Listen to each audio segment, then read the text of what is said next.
Hello, bachcho.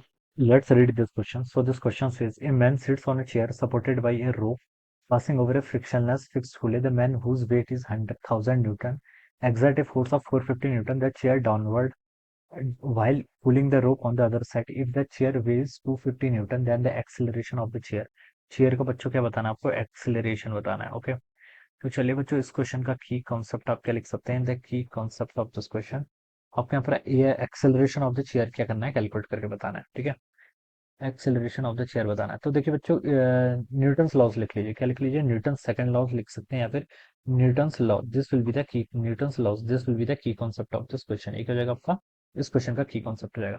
Man और chair यहाँ पर देखिए क्या है, दो पर्सन है. ठीक है, तो पहले देखिए बच्चों, मैं मैन की एफबीडी बना लेता हूँ. ये मान लीजिए आपको मैन है. मैन का देखिए यहाँ पर बोल लिखा है the man whose weight is 1000 newton. ठीक है, तो सबसे पहले तो उस पर एमजी फोर्स लेगा डाउनवर्ड डायरेक्शन में, जो कि इसका वेट है कितना, 1000 न्यूटन. ये हम लिख लेते हैं. ठीक है, अब ये बोल रखा है कि and it exert a force of 450 Newton. ठीक है, 450 न्यूटन का फोर्स लगा रहा है in the chair downward, chair में डाउनवर्ड में.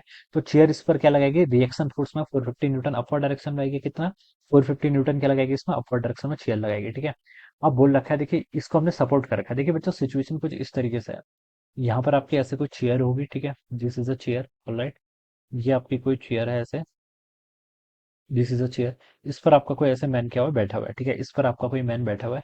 यहाँ पर आपकी एक पुली है. ठीक है, और दूसरे हैंड से देखिए बच्चों, ये क्या कर रहा है, मैन ने इस रस्सी को क्या कर रखा है, ऐसे कैच कर रखा है. ठीक है, तो ये तो बच्चों आपका मैन है. This is the man. ठीक है, ये तो मैन है, और ये क्या आपकी चेयर है. ठीक है, इस तरीके से सिचुएशन आपकी आएगी. ठीक है, तो देखिए अब हम यहाँ पर पहले हम किसके बना रहे हैं, मैन की एफबीडी. मैन पे देखिए 1000 न्यूटन का फोर्स ऐसे लग रहा है. ये चेयर पर बैठा हुआ है, तो इस पर एक नॉर्मल फोर्स लग रहा है 450 न्यूटन. ठीक है, एक फोर्स देखिए टेंशन का लग रहा है. ये चेयर को क्या कर रहा है, अपनी तरफ खींच रहा है.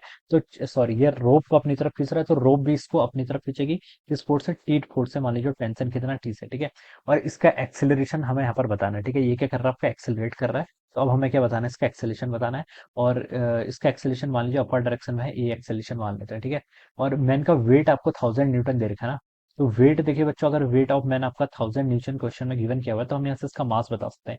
मास कितना हो जाएगा? मास ऑफ मैन देखिए कितना हो जाएगा, जी की वैल्यू 10 ले लेते हैं, तो ये आपका 100 केजी के इक्वल हो जाएगा. ऑलराइट, अब इस पर न्यूटन लॉस ऑफ मोशन लगा लीजिए. देखिए अपवर्ड डायरेक्शन में एक एमए का फोर्स लग रहा है, एक 450 न्यूटन का फोर्स है, एक टेंशन का फोर्स है. ठीक है, माइनस 1000 न्यूटन आपको यहाँ पर डाउनवर्ड डायरेक्शन मिल जाएगा. ऑलराइट, ये कितना है मास इसका? 100. तो ये जाएगा आपका 100 ए इज इक्वल टू कितना, 450 माइनस 1000 करूंगा तो कितना हो जाएगा आपका, 450 माइनस 1000 करूंगा तो टी माइनस 550 हो जाएगा. कितना डी आ जाएगा. Alright, this is my equation number one. ये क्या होगी, मेरी इक्वेशन नंबर वन होगी. ठीक है, अब देखिए सेकंड, हम यहाँ पर आपके आप ये तो हमने किसकी बात करी, ये हमने मैन की बात करी. अब चेयर पे देखते हैं बच्चों, कौन कौन से आपके फोर्स लग रहे हैं. अब क्या चेयर पे कौन कौन से फोर्स लग रहे हैं. ठीक है, ये आपकी चेयर है मान लीजिए. ठीक है, चेयर में देखिए बच्चों, आपका इसका वेट दे रखा है. चेयर का वेट कितना है, 250 न्यूटन. ठीक है, तो वेट ऑफ चेयर बच्चों कितना है, 250 न्यूटन. क्वेश्चन में गिवन है, तो हम यहाँ से मास निकाल सकते हैं. मास ऑफ चेयर कितना होगा, 10 से डिवाइड कर लो, 25 केजी आ जाएगा. ठीक है, तो सबसे पहले तो उसमें 250 न्यूटन का ऐसे वेट लगेगा. ठीक है, मैन इस पर बैठा हुआ है डाउनवर्ड डायरेक्शन में, एक फोर्स इसमें डाउनवर्ड डायरेक्शन लगा रहा है. कितना लगा रहा है देखिए, 450 न्यूटन यहाँ पर बोला गया था. देखिए यहाँ पर 450 न्यूटन बोला है ना, कि मैंने exerting a force of 450 Newton. तो ये भी आपका डाउनवर्ड डायरेक्शन में आएगा. ठीक है, एक चेयर को रोप अपनी तरफ ऊपर खींच रही है, कितने, एक टेंशन टी इस पर लग रहा है. ठीक है, और इसका एक्सेलेशन भी देखिए ऊपर की तरफ है. ठीक है, तो इसमें देखिए हम न्यूटन लॉस ऑफ मोशन लगा देते हैं.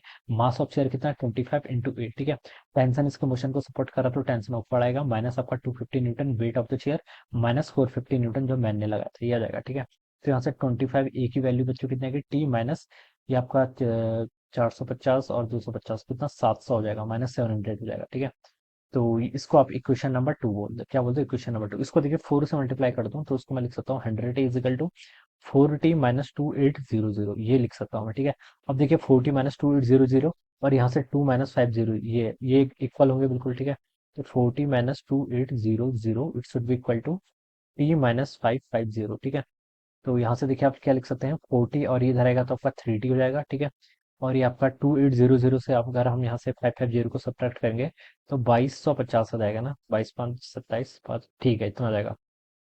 टेंशन यहाँ से आपकी 750 न्यूटन आ गई बच्चों. टेंशन आपने कैलकुलेट कर ली. अब बस आप लगा लीजिए, आपको एक्सेलेशन बताना था ना. टेंशन 750 है, तो टेंशन को इसमें पुट कर लेता हूँ. 750 माइनस 550 कितना होगा आपका, 200. ठीक है, तो एक्सेलेशन 200 बाई कितना हो जाएगा, 200/100 हो जाएगा यहाँ से. ठीक है, तो एक्सेलेशन की वैल्यू बच्चों से 2 मीटर पर सेकंड इस पर जाएगी. This would be the acceleration of the mass as well as share. Okay, तो सी वाला ऑप्शन क्या होगा, इसका करेक्ट हो जाएगा. So this would be the answer of this question. ठीक है, इस तरीके से हम क्या करेंगे, इसे सॉल्व करेंगे. So I hope you all understood this concept. All the best and